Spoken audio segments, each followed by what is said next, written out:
Hello everyone. Today I am going to discuss about our project on forecasting the bicycle rentals. I am Ruchitha and here are my teammates Suresh Ravuri and Harshavardhan.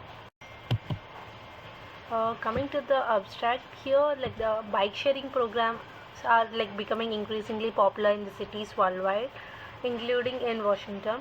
These programs allow people to borrow the bikes for short trips, but predicting the exact demand for bikes in the various locations and times in the significant challenge. Our study aimed to address this issue by developing the methods to estimate the number of bikes needed across the city at different users. Here, the demand for bikes in a bike sharing program can fluctuate widely due to the factors such as weather, time of the day, etc. Accurately predicting this demand is very crucial for user satisfaction and operational efficiency. To tackle this challenge, our study employed the data analysis and machine learning techniques, which are like the computer methods that learn from the data. Here, we gathered our the processed extensive data, including the weather condition, peak usage, times, and using the various computer models to forecast the bike usage. Our methodology involved using the advanced machine learning models like AdaBoost, XGBoost, etc., which are known for their ability to interpret the complex data patterns. Here, the study findings were revealing that AdaBoost gives a most accurate, and our research has the wider implications for the urban planning, showing how data and technology can improve city transportation system. This study is particularly relevant for enhancing the bike sharing programs overall the city. Coming to the introduction and the problem statement, here the time series forecasting is a statistical method crucial for predicting the evolution of variables over time. It makes particularly valuable for applications involving the temporal data. In the context of bike rental service project, the dataset presents a time series capturing the dynamics of the customers renting bikes on daily basis. Here, the objective is to leverage the various data analysis and visualization techniques acquired through the course of gain to gain the meaningful insights from the data. Focusing on the forecasting demand, our aim is to predict the future number of customers renting the bikes based on the historical patterns and the surroundings, the surrounding conditions. This involves exploring relations between the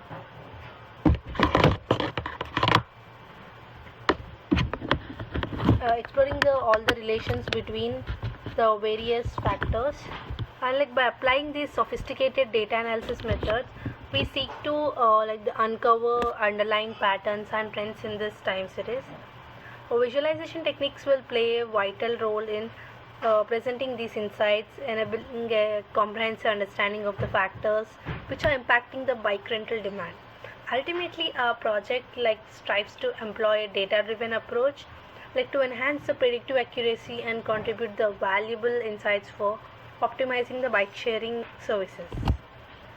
Coming to the data analysis, here the exploratory data analysis EDE is an the phase where we preceding the data modeling, playing a vital role in extracting the meaningful insights from data sets. It contains the two fundamental components, data analysis and data visualization. Through the data analysis and patterns trends, the statistical methods are derived, offering a comprehensive understanding of the dataset's characteristics.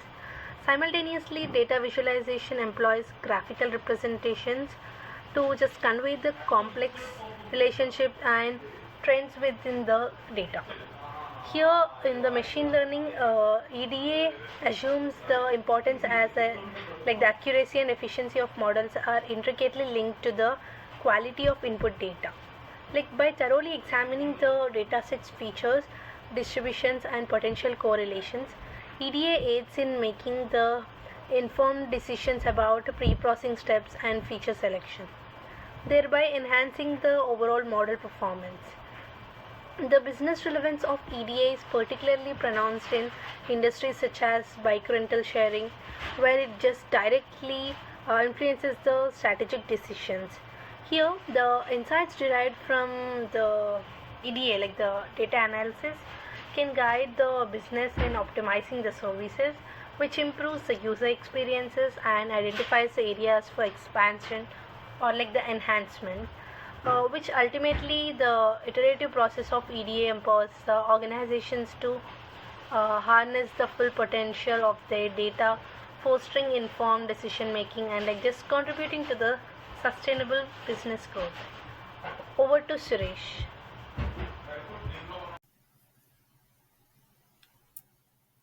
Hello everyone, my name is Suresh Ravuri.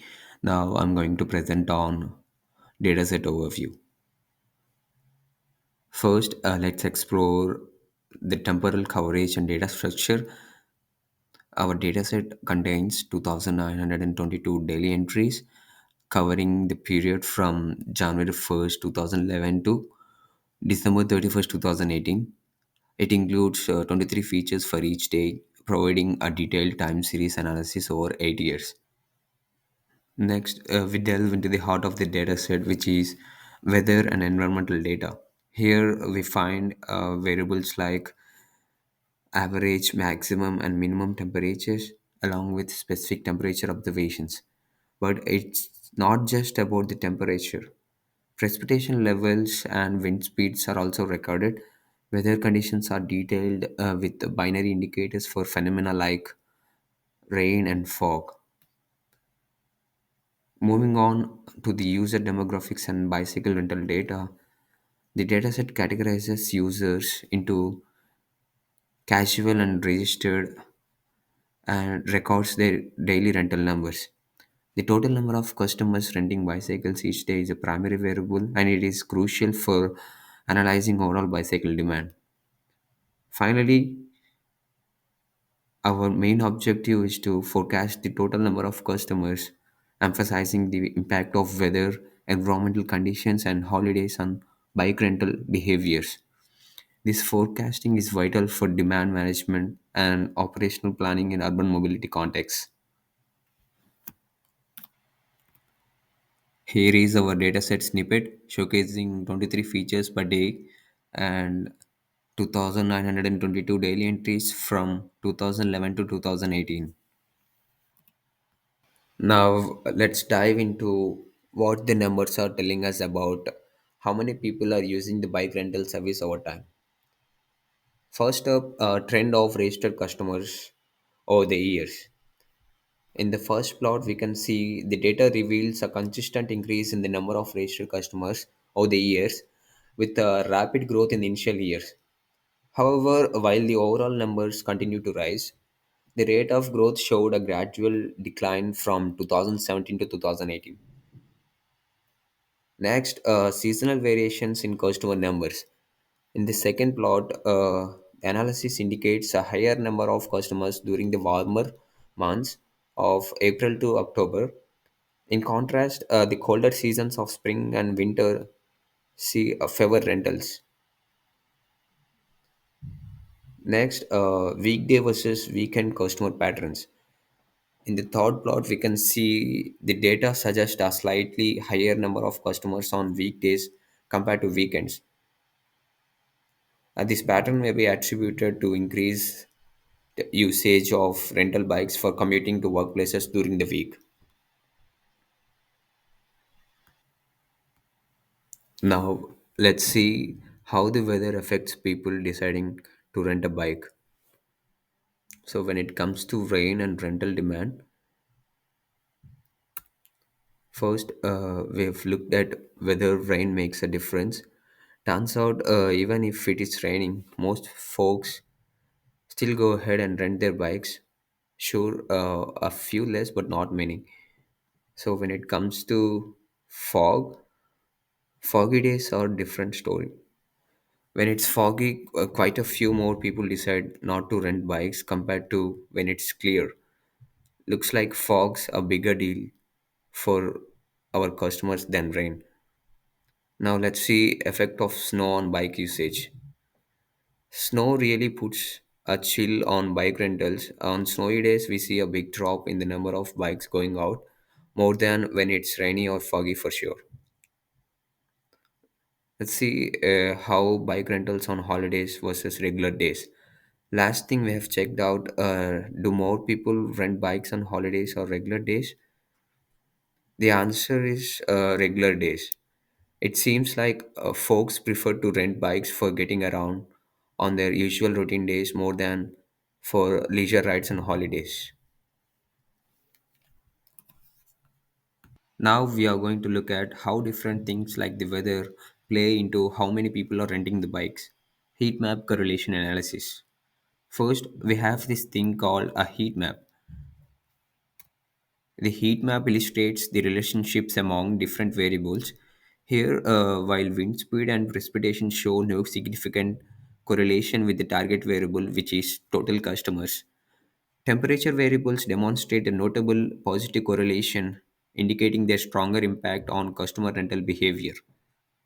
Next, scatter plot analysis of temperature and customer numbers. Second plot displays scatter plots between various temperature measures and the total number of customers.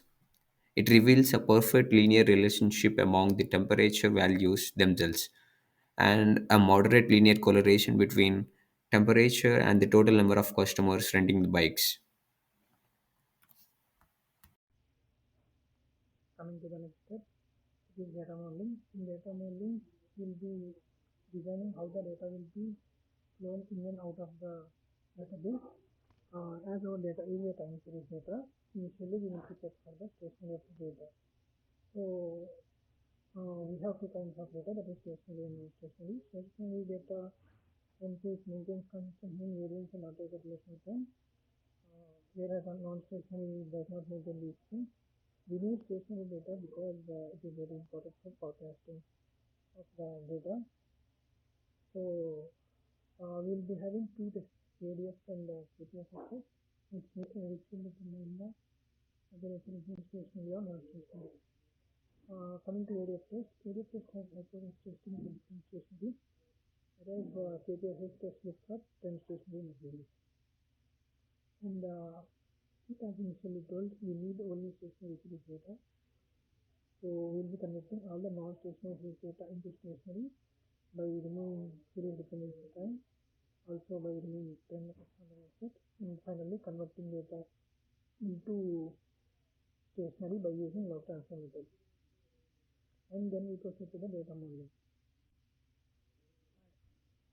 So our model goes through different ML models: ARA-based, gradient-based, FE-based, dynamic estimator, and CAD-based. We'll be having RMSE, unit error, QID coefficient of termination, and calculating these values will give us conclusion that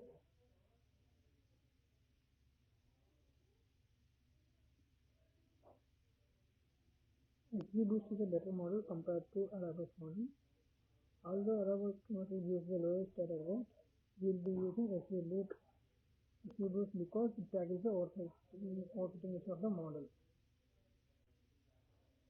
Coming to the future work of our design.